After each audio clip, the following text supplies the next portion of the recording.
Greetings and welcome to Valero Energy Corp third quarter 2025 earnings conference call. At this time, all participants are on a listen-only mode. A question-and-answer session will follow the formal presentation. If anyone requires operator assistance during the conference, please press star zero on your telephone keypad. As a reminder, this conference is being recorded.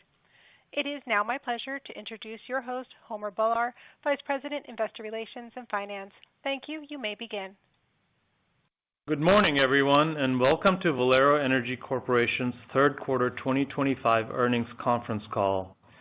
I'm joined today by Lane Riggs, Chairman, CEO, and President, Jason Frazier, Executive Vice President and CFO, Gary Simmons, Executive Vice President and COO, Rich Walsh, Executive Vice President and General Counsel, as well as several other members of Valero's senior management team.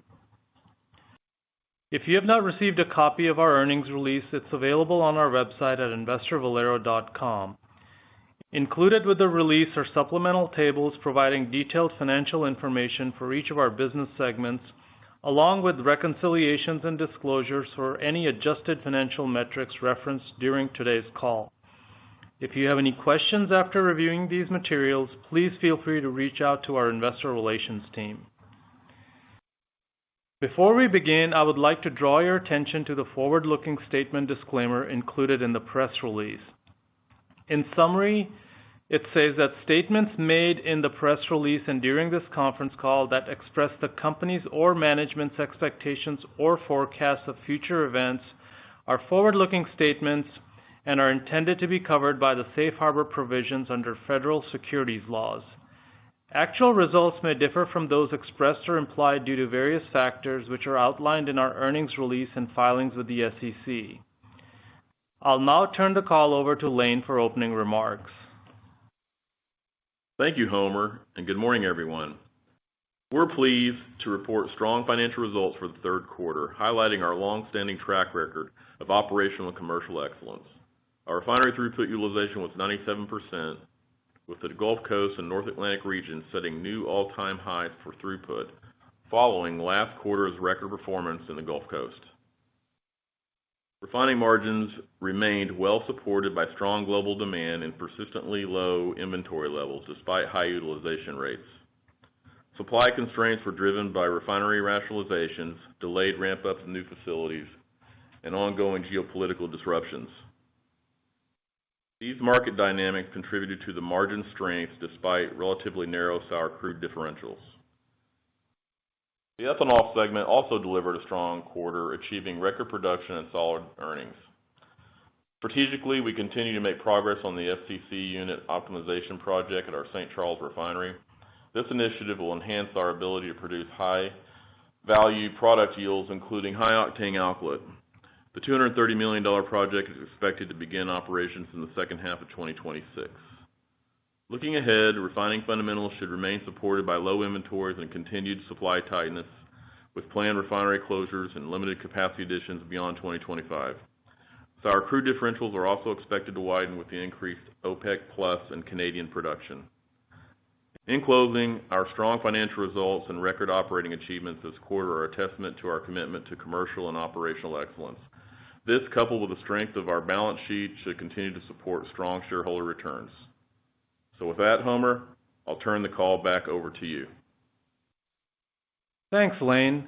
For the third quarter of 2025, net income attributable to Valero stockholders was $1.1 billion, or $3.53 per share, compared to $364 million, or $1.14 per share for the third quarter of 2024. Excluding the adjustments shown in the earnings release tables, adjusted net income attributable to Valero stockholders was $1.1 billion, or $3.66 per share for the third quarter of 2025, compared to $371 million, or $1.16 per share for the third quarter of 2024. The refining segment reported $1.6 billion of operating income for the third quarter of 2025, compared to $565 million for the third quarter of 2024. Adjusted operating income was $1.7 billion for the third quarter of 2025, compared to $568 million for the third quarter of 2024.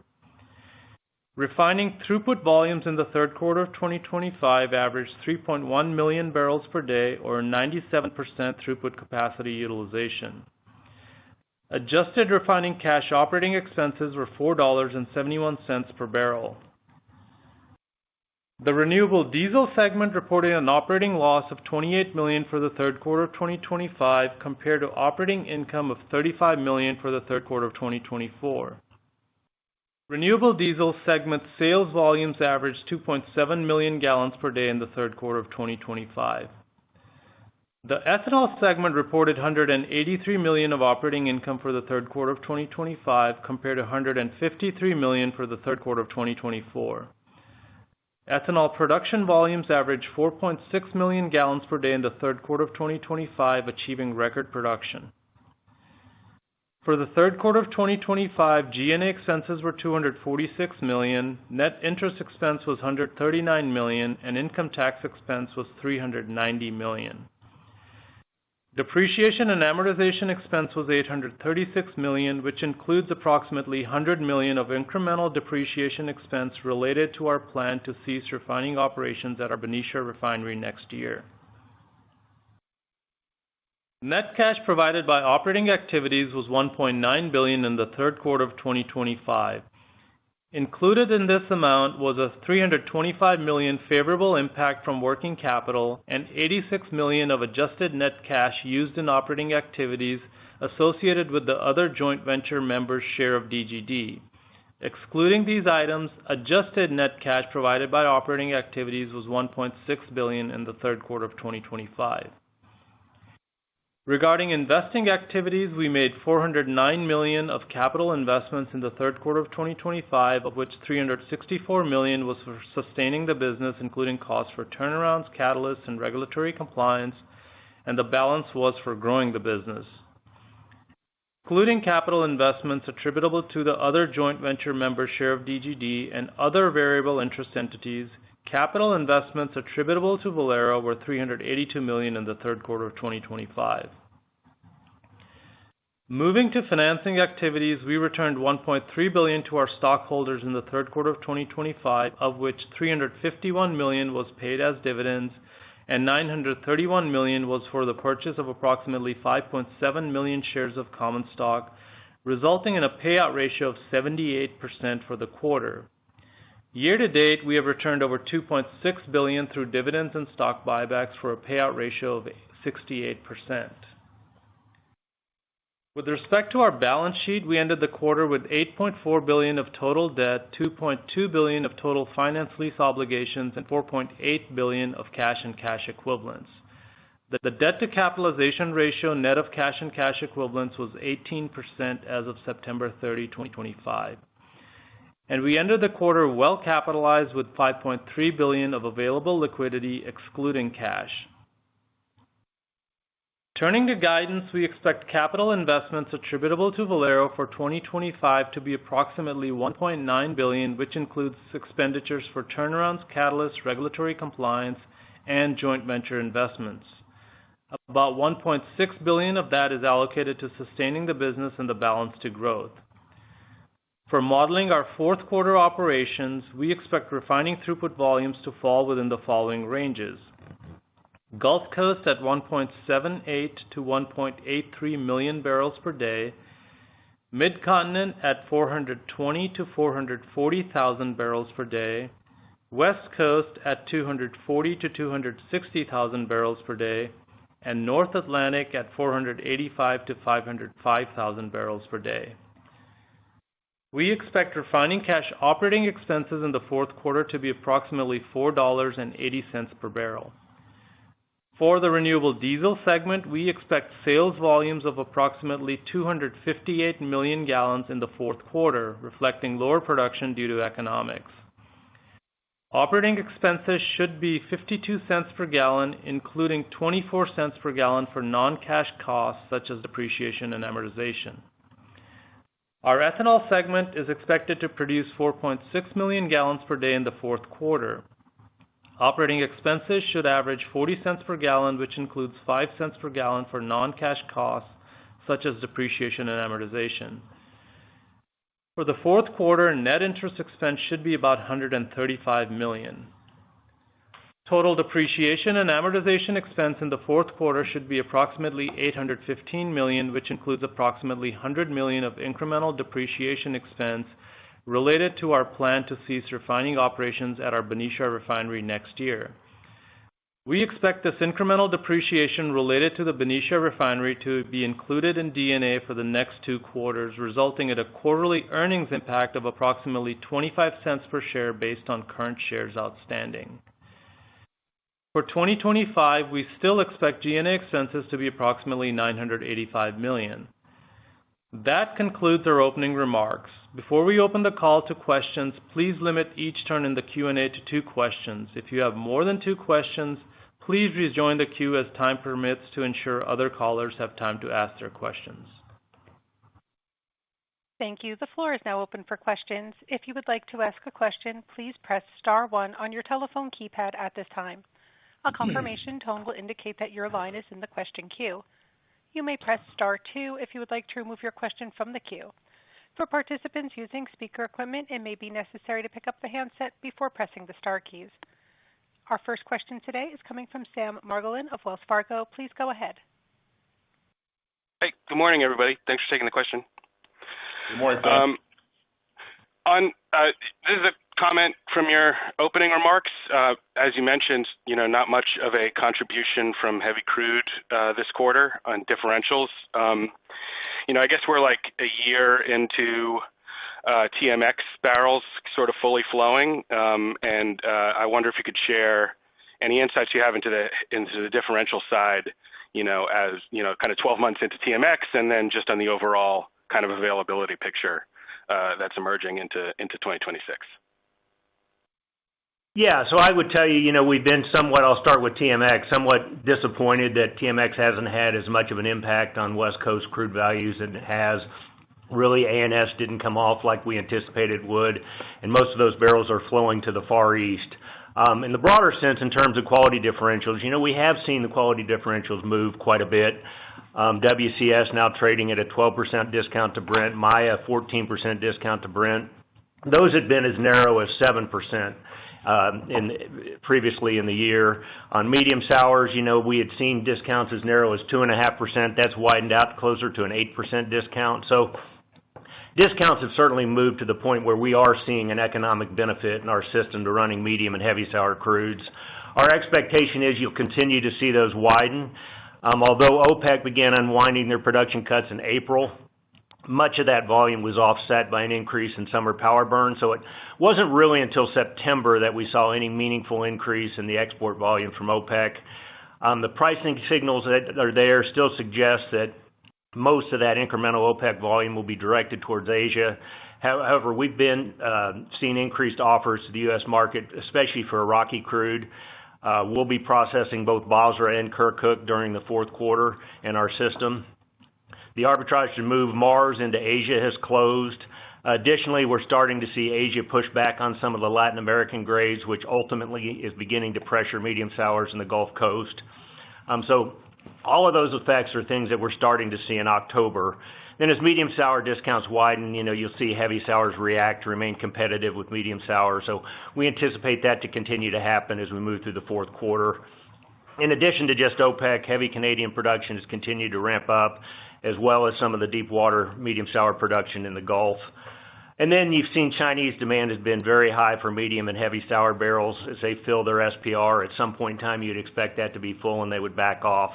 I think the real wild card here is, with the headlines on ramp up in Russian sanctions yesterday. In the past, we felt like sanctions were largely ineffective. They just result in a change in trade flows. At least if you see the market reaction today, the market believes this round of sanctions could be successful and result in some Russian oil being taken off the market. On paper, OPEC has the capacity to make up that lost supply, but that certainly could be a headwind to quality differentials. However, it would be very bullish for product cracks. Okay, well, thanks for all that color. I guess we'll keep it on, industry macro for a second, if that's okay. And just on the capacity queue globally next year, we've encountered some feedback about what looks like a fairly heavy schedule of capacity additions next year after a number of years of kind of trailing demand or lagging demand. If you have any insights, onto the timing of the capacity additions, or what you think we can expect reliability wise, or just a change in balances, that'd be much appreciated. Thank you. Yeah, so our numbers would show about 460,000 barrels a day of total light product demand growth next year. Net capacity additions are about 415,000 barrels a day. So, those numbers, if you assume somewhere around an 80% total light product yield on crude, you would still have tighter supply-demand balances next year than what you have this year. In addition to that, I think, a lot of the forecasts you see assume that new capacity that started up is going to run at nameplate. We haven't seen them be able to get up to nameplate yet, and our expectation is a lot of that capacity won't hit nameplate next year.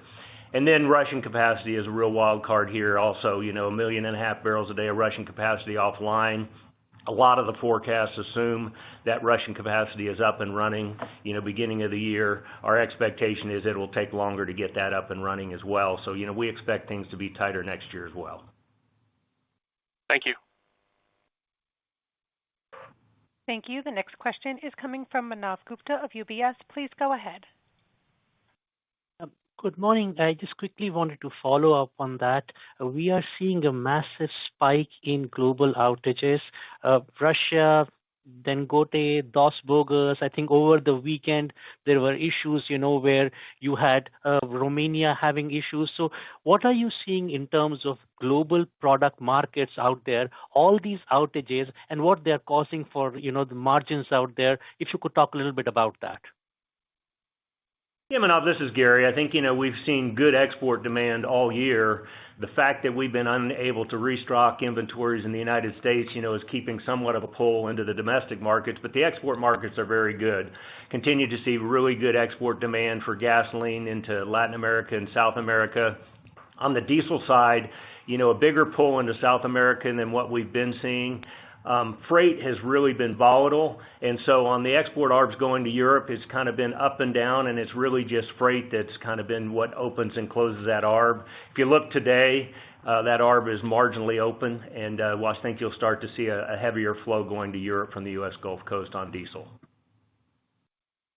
Perfect. My quick follow-up is on the capital returns, a big jump in the buybacks, and should we assume if margins remain well above mid-cycle like they are, then your payout ratio remaining the same, would continue to buy back your stock as you did in the third quarter? If you could talk a little bit about the capital discipline as well as the return to shareholders. Yeah, hey Manav, it's Homer. Absolutely. I mean, we've talked about this for the last, several quarters. We've been in this mode where effectively all excess free cash flow goes towards share buybacks, and you saw that this quarter as well. You had a small build in cash, but that was largely because of working capital. But I think you should continue to assume that, we stay in that mode where any excess free cash flow goes towards share repurchases. Perfect. You have done exactly what you had said, that excess cash will go to shareholders. So thank you for that. Thank you, sir. Thanks. Thanks, Manav. Thank you. The next question is coming from Neil Mehta of Goldman Sachs. Please go ahead. Yeah, good morning, team. Lane, there's been a lot of talk about crude that's on the water and in transit, and some estimates have it north of 3 million barrels a day if you look at some of the shipping tracking data. You guys have unique visibility into whether that crude is actually on the water. And so I'd be curious how your commercial team is seeing it. And do you think it's going to land here in OECD, or if that moves into China specifically? And I say that in the spirit of, to your point of crude differentials potentially starting to widen out, do you start to see that as the factor that could be the catalyst? And maybe you could talk about Iraq in particular, because that could be a leading indicator. Hey Neil, I'm gonna sort of pass the ball over to Gary to answer that question. Yeah, Neil, I kind of alluded to that a little bit, previously, but where we see the big change is a lot more Iraqi barrels flowing this way. As I mentioned, we have bought Basra, we've also bought Kirkuk, and we see that to be a portion of our diet in the fourth quarter and moving forward is really the big change that we've seen. Most of the other barrels seem to be making their way to Asia. All right. we'll keep on watching it. And the other question is just on some of the non-refining businesses did better than we expected this quarter. Ethanol continues to perform well, and I guess DGD is getting closer to profitability. So can you talk about both of those businesses and whether there's sustainability at the ethanol margins and whether post the RVO we are on a path back to the black in DGD?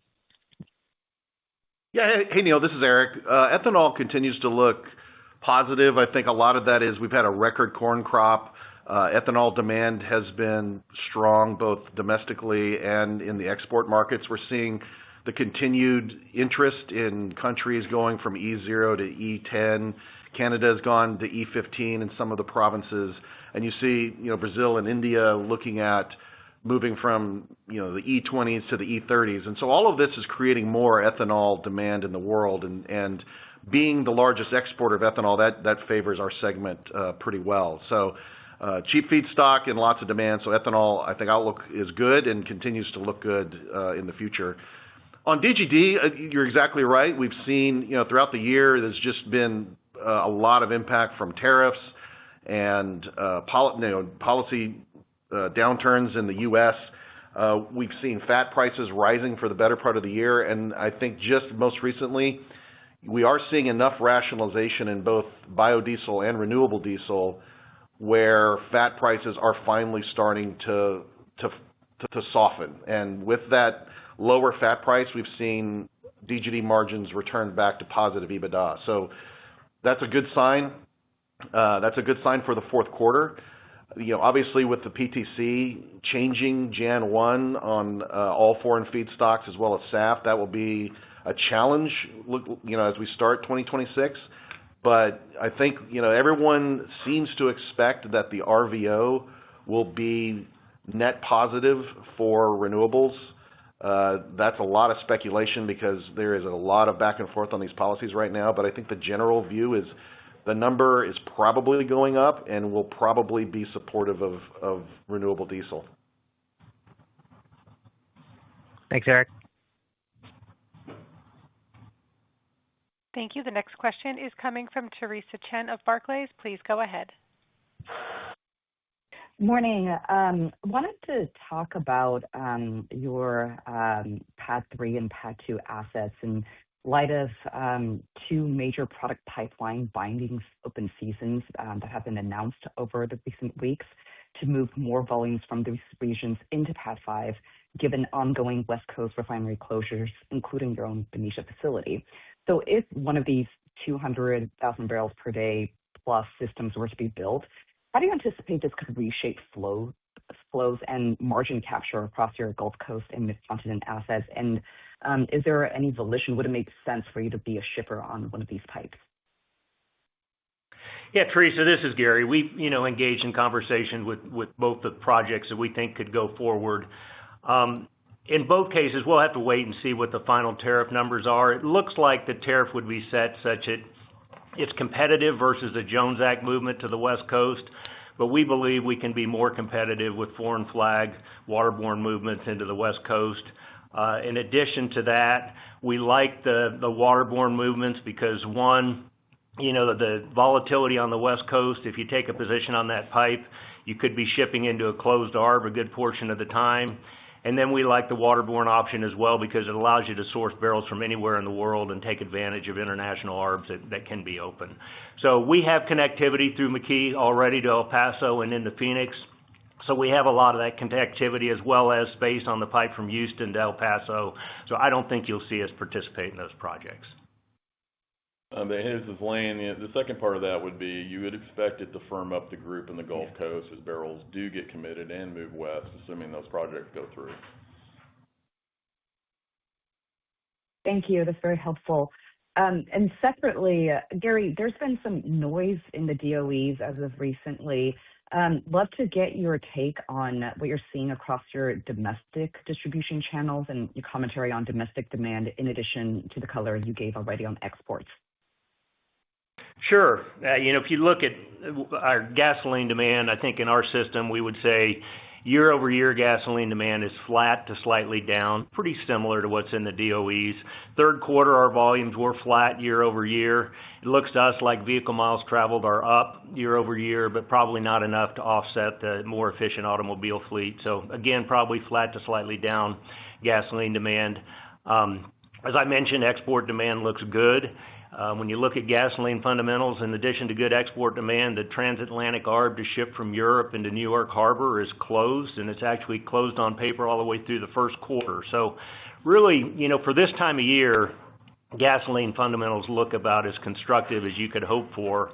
Obviously, we've transitioned out of driving season producing high RVP winter grade gasoline, so you wouldn't expect a lot of strength in gasoline cracks in the fourth quarter. Jet demand, we're continuing to see good nominations from the airlines. So again, comparing to the DOEs, which show about a 4% bump in jet demand, that looks consistent with what we're seeing in the market. And then finally on diesel, in our system, in the third quarter, year-over-year sales were up 8%. I don't think that's representative of the broader market. DOE data showing, about a 2% year-over-year increase in diesel demand is probably close. We've seen good agricultural demand in our system. That continues. Harvest season starting to wind down, but then you'll start heating oil season, which again be a good pop in demand. And as I mentioned, good export demand as well. Freight volatility is hindering that, but the demand is there. Thank you. Thank you. The next question is coming from Doug Leggett of Wolfe Research. Please go ahead. Hey, good morning, everyone. Thanks for taking my questions. Lane, your throughput performance has been extraordinary again. And my question is kind of a bigger picture. I guess it's kind of an AI machine learning kind of question. And I'm wondering if there's a change going on in how you're running your business. Things like planned turnarounds just in time as opposed to the behavioral, once every 4 year kind of deal. If there's anything happening that would lead us to think some of this throughput for performance could be sustainable, not just for you, but perhaps for the broader industry. Yeah, Doug, I'm gonna have Greg Bram sort of start off on this question. Hey, Doug. So, the journey you're talking about related to how we plan turnarounds, we've embarked on that for, probably at least a decade. So I wouldn't say there's a shift there, but we definitely have reaped some benefits from the kind of the approach we take now, which aligns with kind of the way you described it. But if you want to talk about AI in general, I'd say that we're probably cautiously optimistic about how that can help us further improve our availability. We're evaluating a number of places where we could use that technology, as you'd expect, focusing on areas where we think we can create some tangible value. And we've deployed that in some of those new techniques in a few applications. But I think one of the key learnings that we've picked up as we've embarked on looking at AI machine learning applications is that you really have to have good quality data of your operation, to have successful use of that kind of a tool. And I think it's an advantage for us because we've embarked on an effort to improve that data and gather that data in kind of a consistent way, consistent practices across our system. Again, probably 10 or 15 years ago. And so having that data makes the opportunity to try to use that to make further improvements more real. And so, we start from a good place. You've mentioned the quality of our operation today. Good performance to start with, but again, some optimism that AI type techniques can help us make some further improvements. I appreciate the answer. I guess we're trying to figure out if we should lift our expectations of mid-cycle throughput for Valero. I guess that was at the root of my question, but I appreciate the insights. My follow-up, and I apologize to Homer specifically because I've had a couple of chances to talk to him this morning about this already, but I'm trying to understand what's going on with cash flow because your tax rate is obviously up a little bit on mix, but if we look at the translation of your earnings to your cash flow, a big beat on earnings didn't show up on cash flow, and we're trying to figure out if there's some transitory issues in there. I don't necessarily go into all the specifics, but is cash tax part of that, or was there another reason that this might be seen as a transitory quarter from that standpoint? Maybe for Jason. Hey, Doug, it's Homer. I mean, you'll see this when you see the Q file, but part of that is some, like PTC, for example, you book it within earnings, and then obviously the payment comes in later, so you'll see that as a deduct from net cash flow from operations. So that's one of the big variances. Again, you'll see that when you see the statement of cash flows in the Q. So no tax issue, Homer? No temporary tax issues? There might be some small deferred tax items, but nothing, that's substantial. All right, we'll have to wait in the queue. Thanks so much, guys. Appreciate it. Yeah. Thank you. The next question is coming from Ryan Todd of Piper Sandler. Please go ahead. Good, thanks. Maybe one on refining utilization. U.S. refining utilization has been quite strong versus historical norms over the last 6 months. Any thoughts on drivers of this, whether it's an impact of exiting a period of heavy maintenance over the last couple of years, and any thoughts on whether like suggestions that this or that would prevent this from normalizing as we head into next year, or are there reasons to believe that the U.S. system can continue to running this hard? Hey, Ryan, this is Lane. So you're talking about just the U.S. industry refining utilization's improved over the last few years? Yeah. I mean, it's been very strong this year, like over the last 4 or 5 months. Well, I'll start and let Gary or Greg tune me afterwards. I think we started on the journey, I'm going to say 15 years ago, to work extensively on our reliability, and we actually showed that this could be done. I think a lot of the rest of the industry is sort of working on the same things, and they're getting better at it, being more careful in their execution. The systems are getting better, whether, like the previous question from Doug, how many people are using something that they might call AI? I don't know, but there are systems out there to let you execute turnarounds better, do your maintenance better, have some predictive capabilities with respect to, failure mechanisms, which all that improves what we actually term as availability, even through better scheduling, things like this. And I think generally the industry's done a little better job on this. So that's how I would answer it. The only thing I might add, Ryan, just maybe the only thing I would add, the only thing I think about when I think about this past summer versus some of the previous periods is we didn't really have a lot of extreme weather throughout the summer, and refineries run well when you kind of got nice ambient conditions, and so I think we all have been incented to run hard for throughout these different periods. It could be maintenance part of it. It could just be that when you're not dealing with a lot of really hot temperatures, you can definitely tune up the operation and eke out that last little bit. So I don't have proof of that, but when I think about how our operation runs, I can see that being a positive impact this past summer. Well, that's a great point. Hurricane. We have not had any hurricane activity to speak of in the Gulf. So. Right. Thank you. Maybe one other, as we think about the fourth quarter here, during the third quarter, there were a number of things that were, you had a great quarter, but there are a number of things that were, I would say like modest headwinds on margin capture, whether it was narrow crude differentials, crude backwardation, some West Coast jet fuel dynamics, and secondary products, et cetera.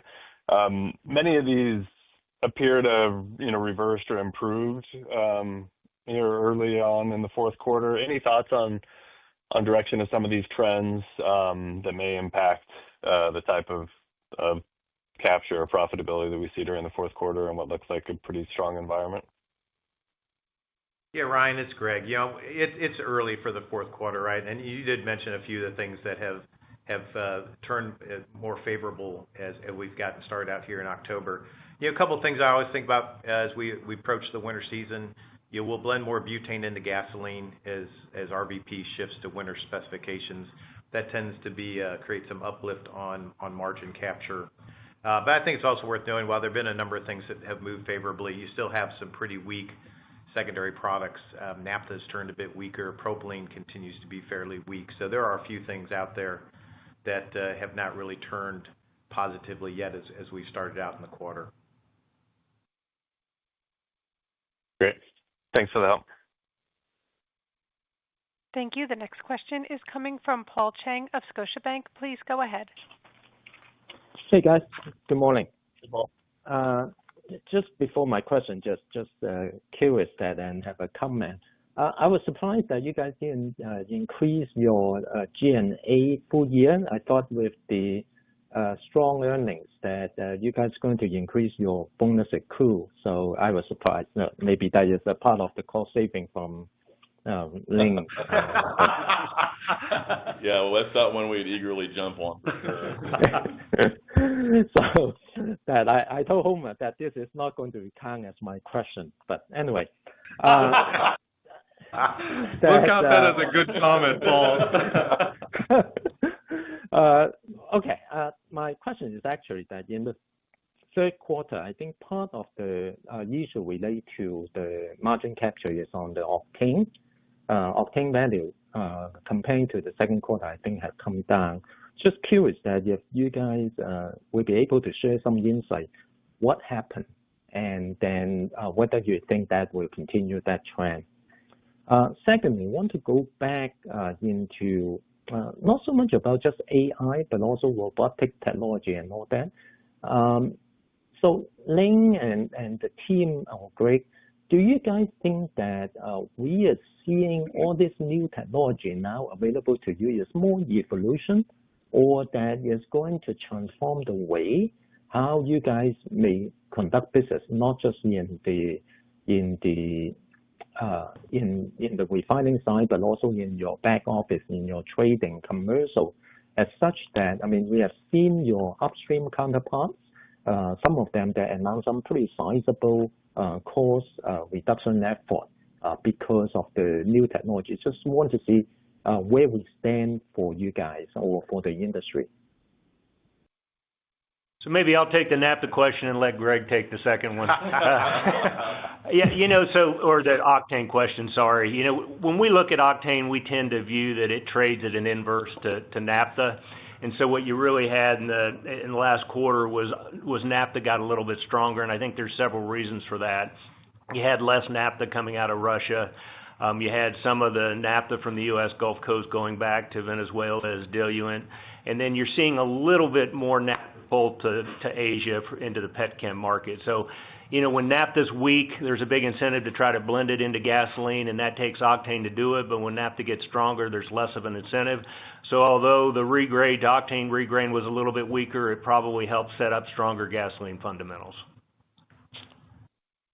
All right, Paul, and so this is Greg. On the question around robotic automation and AI, I think maybe we don't talk about this a lot, but we've been using those techniques and further expanding the use of those techniques over time as they make sense in terms of improving efficiency. And it improves our ability to inspect equipment, certainly to execute some of the work that we do. So that will continue to grow, I suspect, and some of these new techniques will create more opportunity to use those tools going forward, which is kind of back to the answer before. I think there will be some improvement that comes from some of this new technology and these new techniques that are out there. And it will be, if you start from a really good place like we do, it's going to be harder to find a lot of big opportunities there, but we're certainly focused on trying to find ones that make good sense from a value standpoint. And Paul, I'll add to it. The only, some examples of those things is we like many other people in the industry have been using robotics with respect to tank cleaning. I could see where the upstream guys would really help them. The other thing that we've used is drones for inspection. Like if you go today we get into a big structure on an SCC, and we can actually just, rather than have to get in, scaffold up to a particular location that might be problematic, we can put a drone in, float up, look at it, understand that situation without having to, we may have to go back in and put scaffold it, but now we understand the scope of work. So there's certainly things like that. And then in our systems, we're always trying to think about ways to consolidate our control rooms and work on being more efficient with the operators that we have, and some of which has to do with, technology improvement. Great. Thank you. Thank you. The next question is coming from Joe Laetsch of Morgan Stanley. Please go ahead. Great. Thanks. Good morning, and thanks for taking my question. So I wanted to start on the refining side, and with the strength in the diesel crack, can you talk about the ability to maintain the strong, I think it was 38 or 39% diesel yield level going forward? And then as part of that, the crude slate got a bit lighter quarter over quarter, but the diesel yield also stepped up, which I was hoping you could talk to as well. Thank you. So I'll start with the second one, I think. So, well, actually, I can probably cover both of them. Yeah, Joe, we've had strong diesel yield. That 38, 39% is not too far from where we've run in the past. It reflects a mode of operation where we're maximizing diesel production or distillate production over gasoline. Again, as we kind of tuned up the operation and ran very well in the quarter, I think you saw us reach some of the highest levels that I think we can achieve with the current hardware we have. So sustainable, we can probably stick in this range with continued strong operations like we had.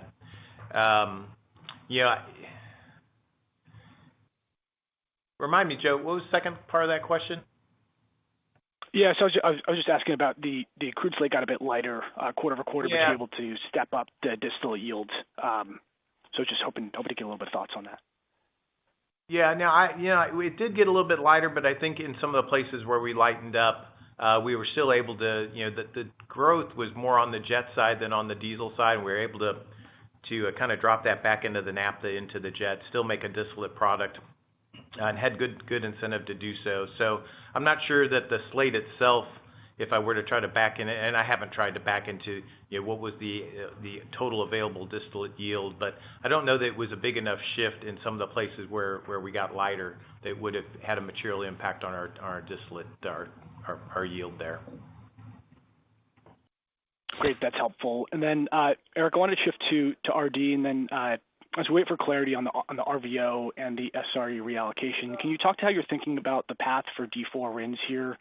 And then as part of that, is there a level that you think it needs to rise to incentivize the marginal producer? Yeah, I think, it's one of those things where there's more variables than knowns. I mean, but there's any number of combinations of a number, an SRE, a reallocation, and a final number.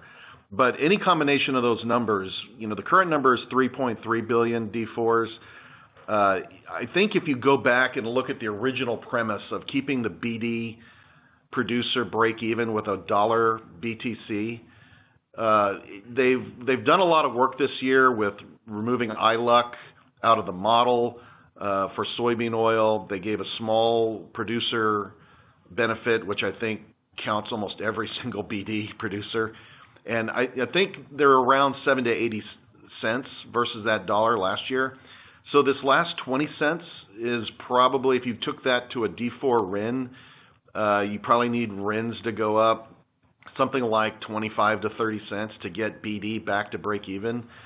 So that's kind of how I see, so any combination of the math that gets to that kind of number essentially satisfies the original design of trying to keep BD operational. What that number translates out to RINs is a number higher than today. Although one of the challenges, I think, is they're trying to figure out this math is 25 D4 RIN production is down versus last year. So we have a current target of 3.3.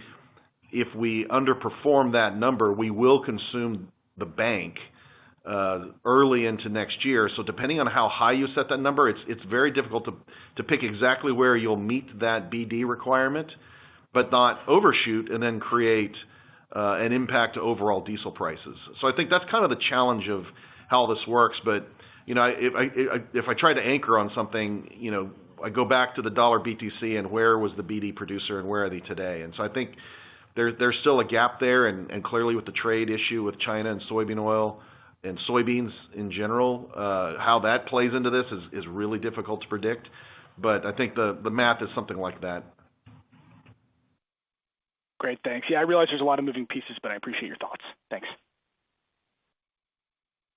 Thank you. The next question is coming from Phillip Jungwirth of BMO Capital Markets. Please go ahead. Thanks. Good morning. Specific to the heavy sour mix in the Gulf Coast, can you just talk through the moving pieces here with Mexico production declining, the Venezuela uncertainty?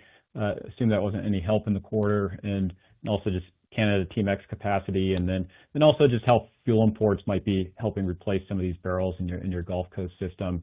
And maybe also just touch on coker margins with high diesel cracks, but also still tight differentials. Yeah. So, overall, yeah, we do see declining production from Mexico. Our volumes from Mexico aren't really down much yet, but they continue to forecast that we'll see declining production from Mexico. A lot of that is being made up with additional volumes from Canada as they continue to ramp up production and fill the pipeline capacity coming to the Gulf. So I would say those somewhat offset each other. We do have Venezuelan barrels back in the mix, which is helping. And then the additional OPEC production, as I alluded to, getting the Basra barrels and Kirkuk barrels, all that really, I think you'll see in the fourth quarter a heavier crude diet than what we had in the third quarter, filling out a lot of our conversion capacity. On the high sulfur fuel oil question, actually high sulfur fuel oil has been pretty strong, and we haven't seen a real strong incentive to buy high sulfur fuel oil to put into cokers. There's been some opportunistic purchases, but for the most part, on paper, those economics haven't been strong. Okay, great. And then on the planned Benicia closure, you did have the charge in the quarter, recognizing the state would like to keep this open and the official close date isn't in April. But when do you kind of reach the point of no return here, just given preparations needed and the scheduled turnaround? This is Rich Walsh. I'll take an effort to answer at least the interaction with the government part of it. I mean, we have been in discussions with California, but nothing has materialized out of that, and so as a result, nothing's changed. Our plans are still moving forward as we've shared and as we've informed the state. So I don't see anything changing on that. Great, thanks. Thank you. Our next question is coming from Matthew Blair of Tudor, Pickering, Holt. Please go ahead. Thank you, and good morning. Could you talk about DGD performance so far in the fourth quarter? I think your indicator is up quite a bit, maybe 36 cents a gallon quarter over quarter. Are you realizing that improvement so far, or are there other factors we need to take into account, like hedging or feedstock lag, or I think some of the SAF credits changed on October 1st. But yeah, just any sort of broad commentary on DGD so far in Q4 would be great. Yeah, I think most of that I would say is tied to lower feedstock prices. I think you're seeing rationalization and feedstock prices starting to come off, and so a lot of that is improving the profitability of DGD. We still have strong SAF benefits both in the U.S. and in the European and UK markets, so that's an advantage that DGD has over a lot of other RD producers, and SAF has a premium in the base, and so fourth quarter looks good from an overall production rate standpoint, as well as just PTC capture and on lower fat prices is really the fourth quarter. I think the question is still going to be, as we enter into 26, will you see adequate premiums on SAF to cover the loss of the PTC benefit, and are you going to see, as we've discussed a couple times, what is going to be the RVO impact, because that will have to be the vehicle to make up any gap in profitability for biodiesel and renewable diesel to comply with wherever the RVO gets set. And so, we still have a lot of policy that appears to be in conflict of increased RVO but decreased generation because of foreign feedstocks. Those are all going to be things where you're trying to raise the number but make it more difficult to generate. That usually is going to mean higher RIN prices, and so I think that is the question that everyone's got to get settled on. And I think there's good awareness of how all these knobs will affect the overall market, but I think those are the two things that will determine whether or not this fourth quarter improved profitability can continue into 26.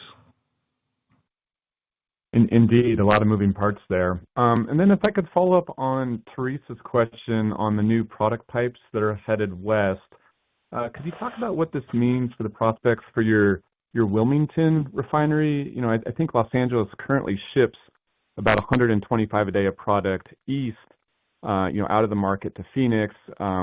If one of the proposals goes through, then Los Angeles could actually, receive about 200 a day. So that's a pretty big shift on California's supply demand. And, do you think Wilmington would be able to compete with an extra 200 a day coming into that Los Angeles market? Yeah, this is Gary. I think, when we look at the numbers, if you look at the California market today, it looks like it's being set by import parity. And if you look at the tariffs on those pipes, import parity through the pipeline doesn't look to be significantly different than import parity on the waterborne barrels. So I don't know that you'll see much of a change in the California market as a result of the pipelines. Sounds good. Thank you. Thank you. Our next question is coming from Jason Gabelman of TD Cowen. Please go ahead. Hey, thanks for taking my questions. Hopefully two quick ones. First, just on the Russian refining disruptions, there's a lot of headlines on the Ukraine drone strikes, but it does seem like in many cases the refineries come back online quickly. So I was wondering if you could provide some numbers around the amount of disruption that you're seeing on Russian product exports and kind of before today, trying to parse out how much of the product strength was driven by actual disruptions versus geopolitical risk premium in the prices. And then my second one is on the Benicia shutdown. Can you talk about your plans to resupply the market? Are you going to have to kind of import products from Asia in order to meet your contractual obligations, or do you not have really many outstanding in that market once the plant shuts down? Thanks. Yes, I'll take the first part of that. I think we do think the drone strikes have been pretty effective. It looks like a lot of what's happening in Russia is that they're largely attacking some of the higher complexity refining capacity. And so as that happens, then Russia will go ahead and ramp up some of the lower complexity refining capacity. So you can kind of see that with the fuel oil exports and some of those things. The second part of your question, I think the spike we're seeing today, is not so much due to any kind of disruption from Russia yet. It is just hyping the market on what could happen in the future. But we've definitely see product exports from Russia falling. Hey, Jason, this is Lane on the second part. Our intent is to continue to supply our contractual obligations for our wholesale business after we shut down the refinery. Okay, and those would be essentially imports from Asia, presumably? It could be from anywhere in the world. This is kind of what Gary alluded to earlier. Waterborne allows you to have optionality to try to, work ARBs into that short versus maybe having a huge commitment on a pipeline. That's sort of our intent. We're not going to go out and term up barrels from some particular market. We'll figure out how to supply it. Okay, thanks. Thank you. The next question is coming from Nitin Kumar of Mizuho Securities. Please go ahead. Hi, good morning. Thanks for taking my question. I really just have one. I'll do a part A and B. You've talked a little bit about the crude spreads widening from here on out. Just maybe some thoughts on what do you see the mid-cycle or sort of at least 12-month view on some of these spreads, because you should have, at least based on what's going on between Canada, Iraqi barrels you were mentioning, there seems to be a lot of supply of heavier crudes coming at the same time to the market. And maybe part B is, given your complexity, especially in the Gulf Coast, you have like a buffet of crudes that you could choose from.